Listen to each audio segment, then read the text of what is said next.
Hi, I'm Angie Lee, the host of Leadership Narratives podcast. I've been leading teams since my 20s and have coached leaders from the world's most admired brands like Amazon, Google, American Express, Pfizer, Apple, Microsoft, and many others. On every episode, I'll be bringing on top leaders from companies you know and love to give you mini leadership masterclasses.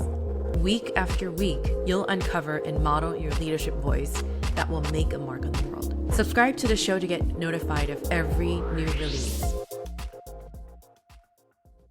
Welcome back to another episode of Leadership Narratives. This is a podcast featuring a collection of intimate conversations with industry giants, trailblazers, and game changers across different disciplines on what it means to make a mark on the world. I'm your host, Angie Lee, and in today's episode, we're exploring the intersection of leadership and innovation. We'll traverse Jackie's journey, exploring how she's infused innovation into her leadership style, the lessons she's learned from her failures, and the practices that help her maintain balance and avoid burnout. If you're seeking insights to spark your leadership journey, this episode is a must listen. Now, I'm pleased to introduce my dear friend, Jackie Cook, the early career development leader at Marsh McLennan. Renowned for her unique ability to chart success through innovative leadership, Jackie is a testament to what it means to be a trailblazer in today's dynamic corporate landscape. From spearheading major transitions to fostering an environment of collaboration and growth, Jackie's journey is a riveting narrative that perfectly encapsulates the essence of progressive leadership. Welcome to the show, Jackie. And thank you for having me. Absolutely. Hey, Jackie, what did you have for breakfast today? I didn't. That's terrible. I know. And I know you asked that question. But what I have moved on to is I don't eat breakfast, but I'm doing this thing called Profies. Have you heard of this? It's like a protein shake mixed with coffee. I think I've seen it floating around the web. So that's good. So is that your typical morning routine? Right now, yes. Yeah. And does it typically start with the protein shake, or does your morning routine include any other elements? Nope, that's where I start. But I get up early. I'm an early riser, so I'm up at 4:30 every day. So I start with the coffee and the protein, get me going. And then I have a little me time. I usually read in the morning before I even start. And then about 6 o'clock, I'll check some work emails and start kind of going through the day. But I'm a creature of routine. I really am. Jackie, I admire you. 4:30 in the morning. Oh my goodness. There were times when I used to go to bed at 4:30 because I was on the computer trying to hash out all this work. I have to get 8 hours minimum of sleep every day. So for me, I'm usually up around 8 a.m., but 4:30, wow, you're an early bird. I am. And it started decades ago because I used to get up at 4:15 to kickbox at 5 a.m. before I went into the office. And I've just stuck with the routine. So it's habit. Wow. That is so amazing. You're the first person on my show who's had such a rigorous morning schedule.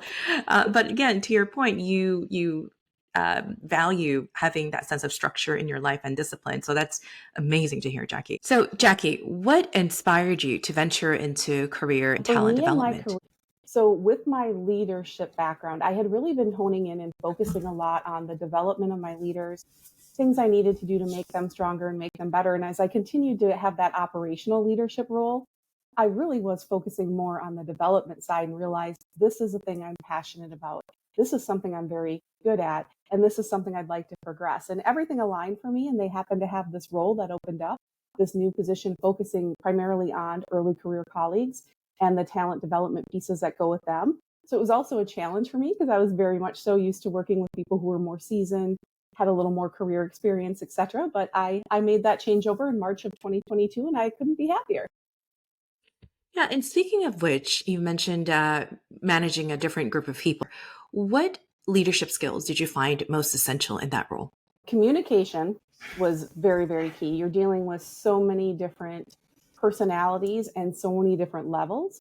So making sure that you understand how to adjust your communication and make it meaningful for every different person or every different type of individual you're talking to. And also clarity was something that was really important. You were dealing with so many people that understood things differently based on their position or reacted differently based on their position. So really, communication and clarity were two of probably the biggest muscles I had to flex with that one. Yeah, I hear you. Communication is one of the top skills. And, I think effective communication and active listening is one of the core skills as a leader that we all need to possess. Jackie, how did you manage to balance the needs of your team and the demands of your clients in that role? Yeah, it's always such a delicate balance, right? Because clients bring you the revenue, but your people also essentially bring you the revenue because they have to be happy and willing to work and having that safe space as well. So I really try to make sure that we're looking at ensuring that the people who work for us have a balance. So you need to come to work and want to give 100%. But when you're away for work, we need to make sure that you're feeling everything is covered where you're working so that you can go and enjoy your family time, go and enjoy the things that you want to enjoy. You have to come in refreshed and wanting to be a part of the team. And so it's really important to make sure that people balance. And sometimes that's a lot more challenging than people probably realize or give it credit for. Because there are a lot of people with really strong work ethics who feel like, yeah, but part of me is defined by how I work, or part of me is defined by how much time I put in. So those are the harder ones, right? To help coach and challenge and just make sure they understand that it's really important that their needs come just as importantly as the client needs. And then it's also that balance with the clients, right? Like I definitely have had situations in my career where I've had to say to clients, I'm not sure you're a good fit for us at this point. Like there can't be all these demands against us if you're not also willing to give. So there's also some finesse in that, right? Recognizing when those lines are starting to cross to a point that it's unhealthy for both parties in the relationship. So it's a finesse thing to get in there, but it's also making sure that you know your key values as a leader and what you're willing to compromise on and where you're not, because that's what sort of sets your North Star and helps you recognize when you're going to need to make what moves where, whether it be on your side of the house with your employees or on the side with your clients. As I hear you talk about core values and North Star, I mean, those are keywords that we often use in coaching, right? Could you expand a little bit on that? Could you tell our audience more about what are some of those core values to possess? Yeah, I think everyone's different, right? I think that's the main thing, right? To start with that is everyone leads differently and leadership looks successful in many different formats. But I think people need to really drive home and look at what motivates you, what inspires you, and then from there you can set your core values. So for me, Mm. my core values are definitely around communication, structure. They're definitely around efficiency, they're around innovation, and they're around happiness. Those are the big things for me to make sure that I'm not only balancing myself, but I'm also able to balance my team that way because those are the things I'm working towards. And they're the things I want them to also make sure that they're having, along with their individuality, to pick their core values that make sense for them. I recall in reading through your bio when you trained 15 new managers who later moved up to various leadership roles. What is your secret to mentorship and coaching? I'd like to think it's being engaging, encouraging, but also being really genuine with them. Honestly, I learned a lot of lessons throughout my career in just how you handle people and how a lot of the time you inadvertently send a message that you don't intend to send or you certainly didn't mean to send. And so I really try and keep all of that at the forefront and keep all of that conscious whenever I'm having conversations, whenever I'm trying to develop someone. So I like to think that that's what it is for me, is that they sense the genuineness and they recognize like hey, I've been through it too. And we all make mistakes. I recently shared actually with my team, one of my favorite videos of all time is by Denzel Washington on YouTube, where he talks about falling forward. And that's just the greatest thing for me, right? And I recently shared that with my team to say, I know we're in a hard time and we're going to make mistakes. We're all going to make them, but that's okay. Like this is what we do to learn from it. So again, I think probably the genuineness. That was pretty long-winded for you. I'm sorry, but I think the genuineness.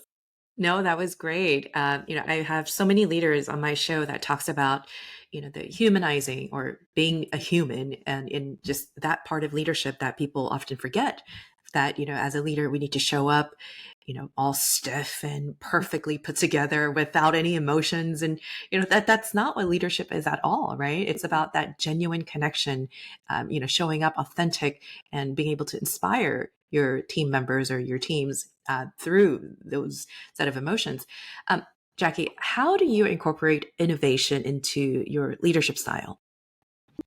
At every opportunity I can, quite honestly. So it's such a vital part, especially in the world that we're in, and especially when we think about the younger colleagues coming into the workplace, because the generations are so different. And so looking at things like social media, looking at things like technology, looking at all the different things that exist today that weren't there before. AI, how can we involve AI more in the things that we're doing, from an efficiency standpoint, a communication standpoint, those things. So it's something I look at often, and it's something I try to bring to the table with every solution we're looking at is what's the creativity and how are we changing the game in a way that hasn't been done before. And that's, I think it's such a fun process in what we get to do as leaders, because we have that ability and that opportunity to go and seek out those things and really try and move the needle and impact and influence in ways with different technologies, like I said, and just different things that haven't been there before. You talked about having young leaders or, leaders that are coming into the organization. And it sounds like, the generational differences or even the generational gap is something that's relatively new that we haven't seen before, right? Because I remember reading about having what, 4, 5 generations are now in the same workforce. Yeah. So tell us a little bit more about that. How do you deal with that generational gap in your teams? Yeah. Yeah, it is interesting. You're right. We do have multiple generations now. And with that comes just not just multiple ways at how they're looking at things, but it's multiple ways in how you relate to them, how you motivate them, how they show up and come to work, what values they have, and what things matter to them. So it is a challenge, I think, any leader for right now is faced with. And how do you make sure your messaging, you make sure that your directives, you make sure that your support are meeting all those various ages that we're working with today? And I think for the early career individuals, the really fun, fresh, exciting thing is they really are coming in and they are the future of the workforce, and they're bringing with them this new wave of responsibility and challenge for us as leaders to think about, how do we market to you? How do we communicate to you? What are the things that matter to you that look very different? So it's this great balance right now of bringing them in and helping guide them and helping teach them in ways and about things that we haven't seen or had to do in quite a long time, which is, again, it's a really exciting and challenging time, I think, for all of us as leaders who deal with those multi-generational teams. And speaking of the early career talent, Jackie, how do Mhm. you inspire and motivate your team members to achieve their best? Yeah. So the early career talent is different. They are a lot of fun. And I think that the way that we have really connected with them, right, is through socialization, really making sure that they have the engagement, making sure that they get recognized and you do more fun things, right? Whether it's providing badges on your websites or doing things like that, or doing shout outs on LinkedIn. Like it's this different way to communicate. So it's a lot of fun. But the engagement piece, I think, is the biggest piece to keep them motivated, is making them feel a part of it and the inclusivity of it, making sure that they feel like they're not just here to work, they're part of the journey. And part of the journey means your voice matters. We want to hear it, and we want to take your ideas and put some of those into action. So that's the really cool part. The collaborative part with them motivates them and it motivates us. So it's a great partnering. It certainly sounds like a fun partnership. What are some of the more significant lessons you've learned throughout your career journey? Ooh, there's been a lot. It's funny that you asked this question actually, because a couple of years ago, did an activity with my leadership team, and I called it Moments That Mattered. And what I asked each of them to do, and myself, was build a timeline of your career. So whether it was 2 decades or 3 years, right? So far in your journey, what have been the moments that mattered for you? And the couple that really stick out for me in mine was in 2000. I had, like I said, just basically started working and was working around various jobs and doing things. But a lot of people see things in you that you don't see in yourself. And when you're in the moment, a lot of us are our hardest critics. And I had somebody pull me aside one day in the office and they said to me, they're like, you are so busy doubting yourself while so many others are intimidated by your potential and you don't even realize it. And it took me back to take a step back and go, I really need to give myself more credit and recognize that the things I'm doing are working and do make sense and matter.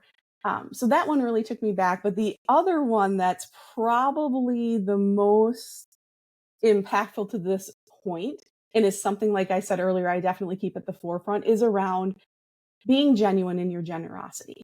Like, there's a difference between showing up and helping people and the motive behind that. And people know it, right? So being supportive is important, but knowing when and how to be supportive is even more important. And so that's a lesson that I really try and stick with me, because there are definitely times where people just want you to listen and they don't want you to solution. And you just being able to show up and listen matters more to them than any advice you could have given them. But then there are other times where they're going to be struggling to even communicate what is frustrating them. So you being able to be supportive and be there and draw out of them things that they didn't think they could share is equally important. But it's that genuineness and that generosity with your time, or however it is you're connecting with them, that matters the most. And that's the one that I really, like I said, stays at my forefront. And I just really try to lead with that in most things that I do. It sounds like, based on the first example, Jackie, that it was a true turning point in your career. It was. The first one was. It was also the first time it set in motion for me, quite honestly, listening more to things that matter. Because for the first time ever, when somebody said that to me, like I said, I took it back. But then similarly, probably 6 months or a year later, I had another experience where I really learned that words matter and encouraging words are more powerful. So it's learning that balance, right? And learning that what you say matters, but it also matters more when you say it in a way that's encouraging. Because if you're just telling someone, hey, you did a good job, that can fall flat a lot, right? So it's making sure that you're making it relative and making those words matter and making them be encouraging. And it's also probably the turning point when I really learned the importance of seeing and treating colleagues as people, right? Like, we're not here to be machines. We're not here just to come in and say, I'm looking to impress. I'm looking to make sure I do what I do. It's also, how are we connecting and how are we making sure the words that we're sharing back and forth, again, matter, but are genuine, and that we're listening to each other and that we're forming and building relationships. Because if you are comfortable with the people you're working with and with your leaders, you are going to want to come to work more. You are going to feel more comfortable. You're going to feel more empowered to stretch yourself and do different things. I know that's how I felt, is the more people spoke with me and the more people encouraged me, the more I was willing to take on more, the more I was willing to say, I'm okay to stretch and try this, because if I fail, it's going to be okay. You're going to help me figure out how we get back to something better. And so those are the things that matter. But yeah, I agree with you. That one was definitely a game changer for me in my career. I think most people strive to show up to work as the best version of themselves, right? And I think we think that we're doing our best and we're showing up as our best version of ourselves each and every day. But having people in our lives, whether it's at work or at home, that can help us to see ourselves from that different perspective, different set of lenses, and or even to point out those blind spots. I mean, those things are so incredibly important, because what you're talking about is building self-awareness and knowing exactly what you're doing or what you may not be doing, and just having those things pointed out by someone you trust, someone in your circle. Those things are very small. Those are little things, but it really matters, right? 100%. It's interesting that you picked up on that and that you say it that way, because self-awareness is actually interesting. I just recently had my 6-month review, and that was one of the things my manager pointed out. She's like, you're so incredibly self-aware. And I instantly went back to, I'm sure I am, because I've had all these lessons that have taught me to really think about, how am I communicating this? And I mean, quite honestly, even when I meet with my team today, it's not uncommon for me to say to my team, like, did that make sense? Like, how was that meeting for you? Like, did we hit it right? Did you walk away understanding it? Because I want to be so aware of, how am I communicating, again, making sure that there's that connection and making sure that they feel it and it resonates. So it's interesting that you point that out. I would definitely say it lends itself to self-awareness. So, Jackie, what advice would you give to young professionals aspiring to be in leadership roles? I would be genuine, be motivated, be willing to collaborate, and really think about how you want to show up. Meaning, do you want to be an enabler? Do you want to be a connector? Like, what is it and how is it that you want to build your brand as you build that leadership ladder for yourself? I think those are the key pieces I would say for young individuals coming into leadership to think about. Think about them seriously and put thought into how they're going to develop those skills and those relationships to get them to have those right skills. Throughout your career, you've been part of major transitions. What advice would you give to someone leading a team through a significant change? Make sure that you are clear and concise in all that is happening. I think one of the biggest misses is that people think they're doing people a favor by not being as transparent as they can be. So make sure that you're being clear and concise and transparent, and make sure you listen to what people are saying. Because while you might not be able to necessarily change the direction something is going, the one thing you always have control over as a leader is your ability to listen and your ability to encourage and your reactions. So while you might not be able to change the direction of a decision, you can help alter the direction of somebody's attitude or somebody's mindset. So those are the big things with transition, because transition is so scary. Change is scary. And a lot of people struggle through it at different levels. So those are the things I've learned in my time that just matter the most when it comes to helping things be successful in those transitions. And has there been a mentor in your professional journey? There has been. I actually affectionately call her Jody the Jedi. She was my manager at Guardian, but she is the person who, by far, I would say most took me under her wing, really helped me out, really guided me. But also, it was the first time I truly had an interaction with a manager where they treated me as a person and they recognized my talents that I brought and they encouraged me and they challenged me. So yeah, she's definitely the one I would call out there. And what's the value of mentorship in your opinion? Is this something that every young leader or every leader needs to seek out? Yeah, I do think that. I think that they help give you such a balanced view of what it is you're working on.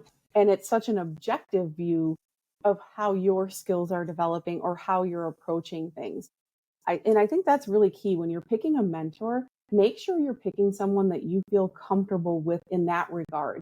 It's not just about, I think a lot of people make a mistake in picking a mentor that they think is high enough up or has enough reach or has enough connections.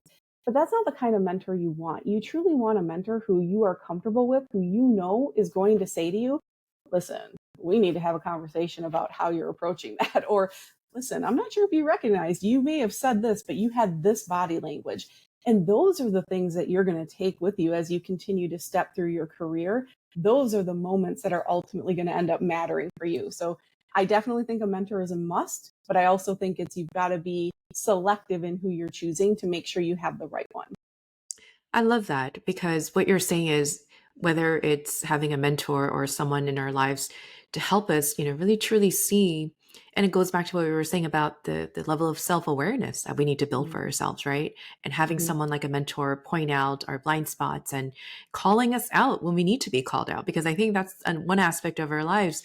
And I hear this often about the millennial generation or the millennials growing up who were just touted for everything that they were doing, that they were constantly being praised and told they're the best thing and they could do whatever they want and they could be anything they want in lives. And, lo and behold, they start building their careers, they come to work and they realize, hey, you know what, maybe we can't do everything and we're not made for everything, right? There's certain Mm-hmm. skills and contributions we bring to the table. And so I think it is incredibly important for us to think about, what that mentorship relationship looks like, because I think you're right. Most people do get it wrong, especially people that are early in their careers. They do. And I also think they misunderstand the career paths and the trajectory. And that's where the right mentor can really help you, because a lot of people go, I want to be a leader. And they automatically think being a leader means you have to lead people. And it doesn't, right? Success is different based on where you're sitting. And that's where that right mentor, I think, really helps, is is making sure you understand not only, like you're saying, those things about yourself and your blind spots and your self-awareness, but also guiding you correctly to say, I know you want to do this and I think it's great you're going to try, but now that you're trying it, I don't know that that's a fit for you. Let's talk about these other skills that you're showcasing so strongly and what that might look like if we just shifted this position a little bit. So yeah, I agree with you 100%. So I think a lot of people also in leadership positions think, well, I should be a mentor. It's just what I should do, right? It comes with the territory. And that is semi-true, I'd say, right? I don't think everybody is cut out to be a mentor, and that's okay. But I also think if you're going to do it, you need to make sure that you're doing it well. So I do think people need to probably take a step back and recognize, like, just because you had success doing it this way doesn't necessarily mean that that's how you project. Your job is to listen to them, understand their skill sets, and help them see things through the lens that makes sense to them, not necessarily projecting your lens onto them. Does that make sense? Absolutely. And what you're saying is so powerful, Jackie, because, people have different perceptions or beliefs about what a mentorship looks like. And I even had some leaders that showed up on the show and said, go look for a mentor outside of your organization or outside of your teams, because sometimes the mentor you truly need may be a part of a different team or maybe part of a different division. You just never know, but actively seek out mentorship in different areas rather than just trying to look for that within the teams, because I think that's also an area where we get wrong is, where do we go and who do we mentor? And I think to your point earlier about connection, right? Making sure that you're establishing that connection with people, whether it's mentorship or team members or whatever, but it really comes down to that authentic connection that you described earlier. Yeah. And I also think people shouldn't be afraid, to the point that those other leaders made. They shouldn't be afraid of something like maybe creating their own personal board of directors, taking a look at, I have 3 or 4 different things I want to learn. And so I need maybe 3 or 4 different people to help me. And that's okay. Like, make that time commitment to yourself and go ahead and pursue that. There's also no limit, right, on necessarily the number of mentors you can have. So if you're dedicated to it, create yourself a personal board of directors that, like you're saying, have people maybe in different industries who can give you different insights, who can give you a different lens to look at. That's equally vital and equally important. And I think you and I will have to talk about having another conversation around the Yeah. concept of personal board of advisors, because that is such a new thing. People don't understand it and they're starting to grasp it. But I think I completely agree with you that we all need to have that personal board of directors in our lives. Yeah. Yeah. Our checks and balances, right? Our personal checks and balances. Absolutely. Um, do you have one last final thought that you want to leave our listeners with? Just be true to yourselves.